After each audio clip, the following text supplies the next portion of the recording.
Olá, pessoal, sejam bem-vindos para mais uma Escola Bíblica Dominical online. Hoje vamos falar sobre o livro de Neemias.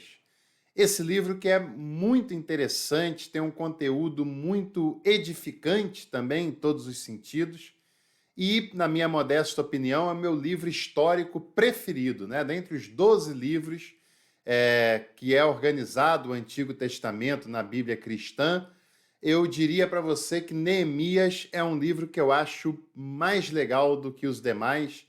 Não dizendo que seja mais ou menos importante, não, mas a temática que ele trabalha, o modo como ele apresenta esses elementos, esses textos, é um modo bastante envolvente, bastante interessante e que está falando do povo de Israel quando volta para a terra depois do cativeiro e quando eles vão trabalhar na reconstrução dos muros do templo da cidade de Jerusalém. E Neemias, o livro de Neemias, apresenta esse relato de uma maneira muito envolvente, de uma maneira muito consistente. Não é um livro longo, né? São apenas 13 capítulos, em que um assunto vai entrando no outro assunto, um capítulo continua o assunto anterior, o que faz uma leitura bastante dinâmica, uma leitura bastante interessante, né? E antes da gente falar sobre esse conteúdo, fica aqui o meu convite para você.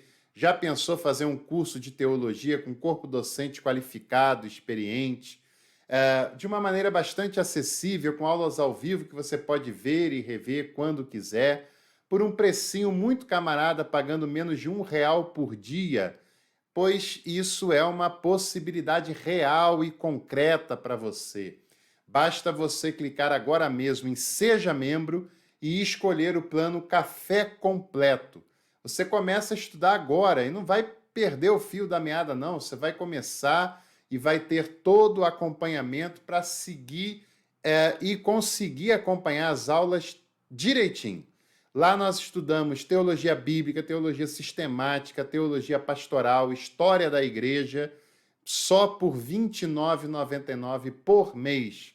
Não perca tempo, se torne membro hoje mesmo e comece a estudar com a gente. O livro de Neemias, como eu falei na semana passada, na aula sobre Esdras, quando foi escrito era um único texto, uma única obra, que depois foi dividida em Esdras e Neemias. Tá? O autor, como você já sabe também, deve ter sido o mesmo autor que escreveu Neemias, Esdras e Crônicas. Além disso, nós devemos perceber que o autor, né, o foco, o personagem lá de Esdras, era um escriba, um sacerdote, e Neemias era um leigo judeu, religioso, claro, como todos eram naquela época, né? Mas não era sacerdote, não era da linhagem sacerdotal, é um leigo que trabalhava lá na corte do rei e que recebe a incumbência de voltar para sua terra, ajudar o seu povo a reconstruir, principalmente a cidade de Jerusalém. E por isso, o elemento central do livro de Neemias é mostrando o heroísmo de Neemias, o foco que Neemias tem numa reconstrução extremamente difícil, cansativa, improvável, com muitos elementos de dificuldade que estão ao seu entorno, e mesmo assim Neemias fica focado na obra que ele tem a fazer. Ele é determinado na obra que ele tem pela frente. E com muita vontade de agradar a Deus, ele comanda o povo naquela relação. É bastante interessante porque algumas passagens mostram como esse povo teve que se esforçar. Tem uma determinada passagem que o texto de Neemias diz que o povo estava com uma mão pegando na espada para se defender de inimigos e com a outra mão trabalhando na construção do muro, né? Fazendo cimento, etc. É interessante também como Neemias busca forças nos detalhes para motivar aquele povo a ir adiante. E ele diz: vamos fazer isso por Deus, pelas nossas esposas, pelos nossos filhos. Né? Então, Neemias tenta tirar força daquele povo que está bastante desanimado para fazer uma obra considerada bastante improvável. O próprio Neemias começa essa jornada de uma maneira muito cansativa, muito desanimada, porque ele percebe que a coisa está muito fora da normalidade, muito fora daquilo que ele achou que fosse encontrar, né? Como eu falei também na semana passada, muito provavelmente essa versão final do livro foi do século III antes de Cristo, né? E quando a gente lê Neemias, embora esteja falando do mesmo período que Esdras, mas Esdras tem um foco muito religioso, Neemias tem um foco muito mais político, muito mais estrutural do que propriamente religioso, né? Esse conteúdo de 13 livros se divide da seguinte maneira: capítulo 1, Neemias ora por Jerusalém. Tem aquela cena que ele está longe de Jerusalém, ele ora, o rei percebe que ele está triste e ele compartilha com o rei o que está acontecendo, né? Até com certo medo que poderia sobrar para ele, mas ele acha compaixão diante do rei, e essa é a história do capítulo 1. No capítulo 2, o rei se volta para ele e o envia para Jerusalém para dar início aos trabalhos de restauração dos muros. Quando Neemias vê o estado dos muros, o estado de Jerusalém, ele fica muito deprimido, mas dá início assim mesmo àquela obra, e já no capítulo 2 nós temos relatos sobre essa realidade, né? No capítulo 3, começa ali a lista dos trabalhadores que vão ajudar Neemias na reconstrução desse muro. E no capítulo 4, a coisa já começa a ficar ainda mais difícil. Tobias, Sambalate, Gesem são pessoas de outras nações que armam uma cilada contra Neemias, que armam uma conspiração para tentar fazer Neemias parar a sua obra.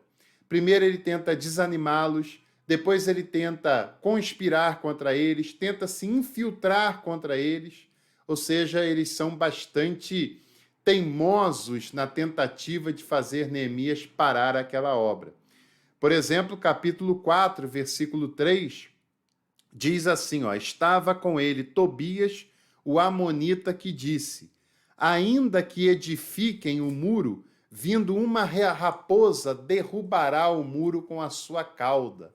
Ou seja, fazendo pouco caso da obra que Neemias está empreendendo, e dizendo que se eles conseguissem fazer um muro que ele já acha improvável, eles iam fazer uma obra tão mal feita que até uma raposa pequena, frágil, com seu rabo, com a sua cauda, conseguiria derrubar aquele muro.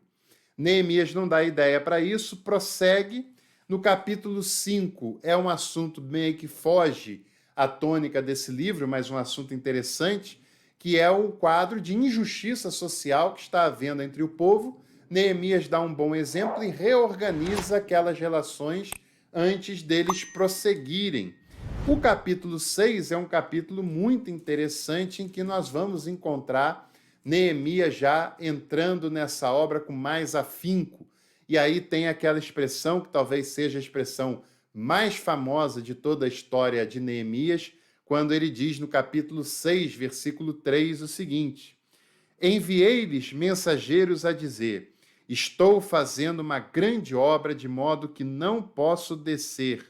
Por que cessaria a obra enquanto eu a deixasse e fosse ter convosco? Esse é um episódio em que aquele trio lá, Gesem, Sambalate, Tobias, tentam fazer Neemias perder o foco e falar com eles e propor uma aliança. E quando eles chegam a falar com Neemias, ele manda recado falando: olha, eu estou fazendo uma grande obra, que é a restauração dos muros, né? Não posso sair daqui, e depois a gente vê isso aí como é que fica, né? Muito interessante o foco que Neemias tem. Capítulo 7, Neemias coloca guardas para cuidar das obras, faz um recenseamento daquele povo que está com ele. No capítulo 8, nós temos um ponto de encontro entre Esdras e Neemias, e aí o relato vai mostrar Esdras lendo o livro da lei, e é claro que o relato não diria que foi Neemias quem leu, primeiro porque Neemias provavelmente não sabia ler, né? Leitura era um privilégio da classe sacerdotal, e segundo, que naquela leitura sacerdotal não teria o mesmo impacto um leigo propondo isso do que um sacerdote, um escriba, como era Esdras, né? E aí Esdras lê o livro no capítulo 8, faz uma festa, a festa dos tabernáculos. No capítulo 9 tem uma confissão de pecados, arrependimento, uma restauração daquele povo diante de Deus. Por exemplo, capítulo 9, versículo 1, 2 e 3. No dia 24 deste mês se ajuntaram os filhos de Israel com jejum e pano de saco e traziam terra sobre si, sinais de humilhação diante do reconhecimento do pecado, né? Os da linhagem de Israel se apartaram de todos os estranhos, puseram-se em pé e fizeram confissão dos seus pecados e das iniquidades de seus pais. Levantando-se no seu lugar, leram o livro da lei do Senhor, seu Deus. Numa quarta parte do dia, em outra quarta parte dele, fizeram confissão e adoraram o Senhor, seu Deus. E aí prossegue nesse relato. No capítulo 10 tem uma aliança do povo diante de Deus, o povo prometendo guardar a lei, os seus valores, os seus princípios, não pecar mais contra Deus. No capítulo 11, nós teremos a lista dos habitantes daquela terra. Capítulo 12, a lista dos sacerdotes que estão naquela terra. E o capítulo 13 vai encerrar falando mais uma vez sobre aquela ideia de casamento misto e proibindo isso, falando sobre a expulsão de Tobias e dos estrangeiros ali do meio do povo, e também uma restauração sacerdotal com os levitas, a observância do sábado que havia se perdido e também as reformas produzidas por esse fenômeno de Esdras e Neemias. E aí acaba no capítulo 13 esse belo livro de Neemias, que, como eu tenho falado, na versão original era um único livro juntamente com Esdras. Na Bíblia cristã, nós temos dois livros, o livro de Esdras com 10 capítulos e o livro de Neemias com mais 13 capítulos. Se você gostou desse vídeo, deixa a sua curtida.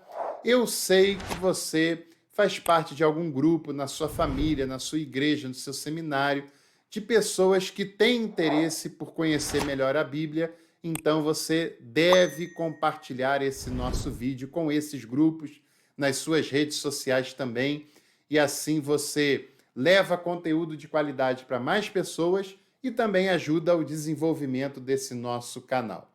Para você que fica até o final, aí vai um cupom de 20% de desconto em todos os produtos que estão aqui embaixo na descrição desse vídeo. É só usar canal 20 que você ganha esse desconto.